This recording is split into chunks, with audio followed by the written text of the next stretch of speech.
அன்பு நேயர்களே, நாம் வணங்கும் கடவுளர்களில் நமக்கு ஏன் இத்தனை வேற்றுமைகள்?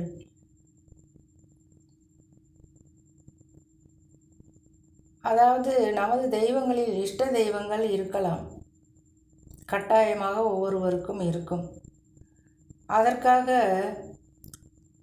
சிலர் சொல்வார்கள், நான் அந்த தெய்வத்தை வணங்கவே மாட்டேன் என்று.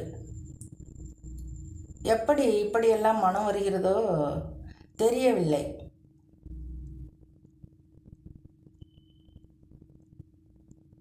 எங்கள் வீட்டில் பிறந்த வீட்டிலும் சரி, புகுந்த வீட்டிலும் சரி,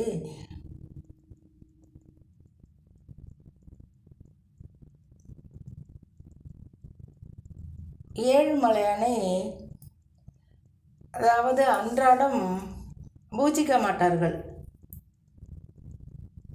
பிறந்த வீட்டில் புரட்டாசி மாதம் வந்துவிட்டால் மட்டும் விரதம் காப்பார்கள். அப்பொழுதுதான் கழுமலை ஆற்றில் மூழ்கி மூழ்கி சனிக்கிழமை என்றால் கோவிந்தா கோவிந்தா என்று சப்தமாக சொல்லி சொல்லி தலைமூழ்கி குளித்து முடிக்கும் வரையில் இப்படியெல்லாம் செய்வார்கள்.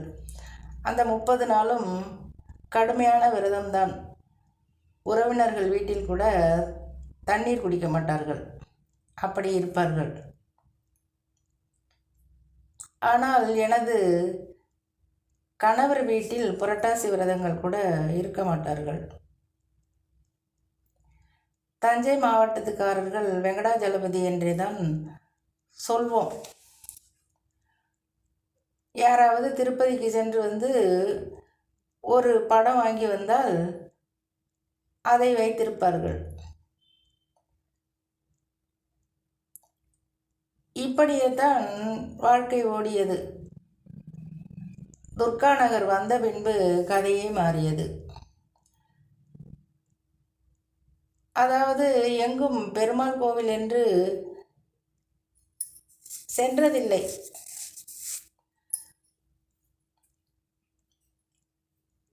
அப்படி இருக்கும் பொழுதுதான் எங்களுக்கு எப்பொழுதுமே வலுச்சண்டைகளாகவே வரும். வலுச்சண்டைகள் என்றால் காவல் நிலையத்திற்கு கம்ப்ளைண்ட் பண்ணும் அளவிற்கு எதிராளிகள் மாறிவிடுவார்கள்.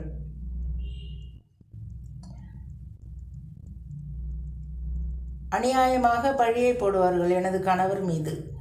ஏனென்றால் பொது நலனில் ஈடுபட்டு தீயவர்களுக்கு எதிராக அவர் செயல்பட்டதால் இப்படி ஒரு காழ்ப்புணர்ச்சி தீரா பகையாகவே ஆகி போனது. அரசியல் செல்வாக்கை வைத்து காவல் நிலையத்தில் எஃப்ஐஆர் ஃபைல் பண்ணும் அளவிற்கு போய்விடும் ஒவ்வொரு முறையும். அப்பொழுதெல்லாம்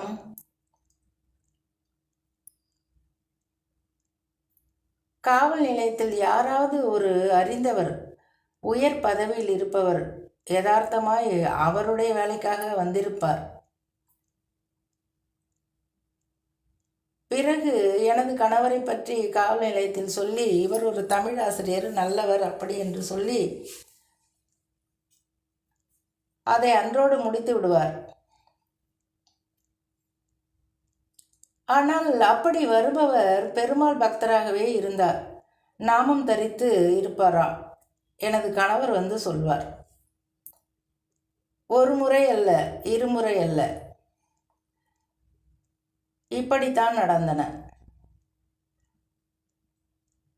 சிவன் கோவில் என்று திருநீர்மலையை நினைத்து கொண்டு இருந்த அடியேன் அரங்கநாதர் அங்கு உரைகிறார் என்பதை அறிந்து அங்கு சென்று வர ஆரம்பித்த பின்புதான் எங்களுக்கு எதிரி தொல்லையே இல்லாமல் போனது.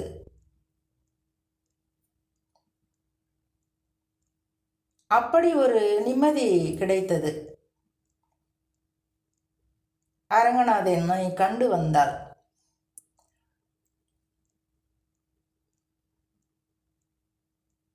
அதுவே அவருக்கான விரத முறைகளை அடியேனை செய்ய வைத்தது. அவரையும் மனமுருகி வணங்க வைத்தது. பூஜை முறைகள் விரத முறைகள் என்பது எல்லாம் புதிதாக கற்றுக்கொண்டு வந்ததில்லை. நம் வீட்டில் எப்படி இருந்தார்களோ அதை அப்படியே பின்தொடர்வதால் ஒன்றும் சிரமம் என்று சொல்லக்கூடாது. ஒரு மலைப்பெல்லாம் தட்டும் என்பார்களே, அப்படியெல்லாம் இருக்காது.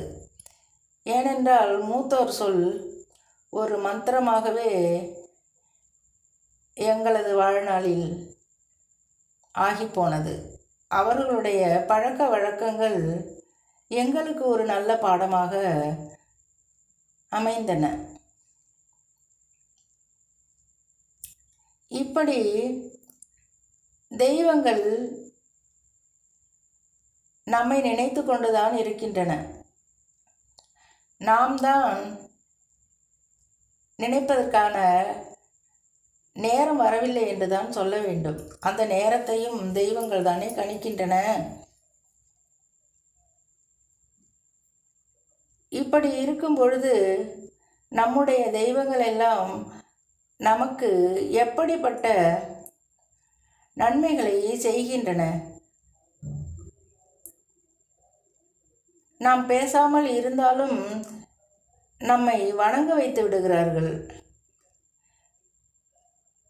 பின்பு என்ன, ஒரு அறுசுவை உணவில் வறுவல் ஒரு சுவையாகவும் கூட்டு ஒரு சுவையாகவும் ஒவ்வொன்றும் ஒரு சுவையாகவும் இருக்கும், வேறுபட்டு இருக்கும், ஆனால் சுவையாக இருக்கும். அப்படித்தான் நாம் நமது கடவுளர்களின் அன்பில் திளைக்கும் பொழுது, இப்படி இருக்கும் பொழுது ஏன் நமக்குள் சில தெய்வங்களை கண்டு ஆமாம் போ என்று சொல்லும் நபர்களை ஏனென்றால் இன்றளவும் காண்கின்றோம். அதாவது படைத்தவர்களையே பழிப்பவர்களாய் அவர்கள் இருக்கிறார்கள்.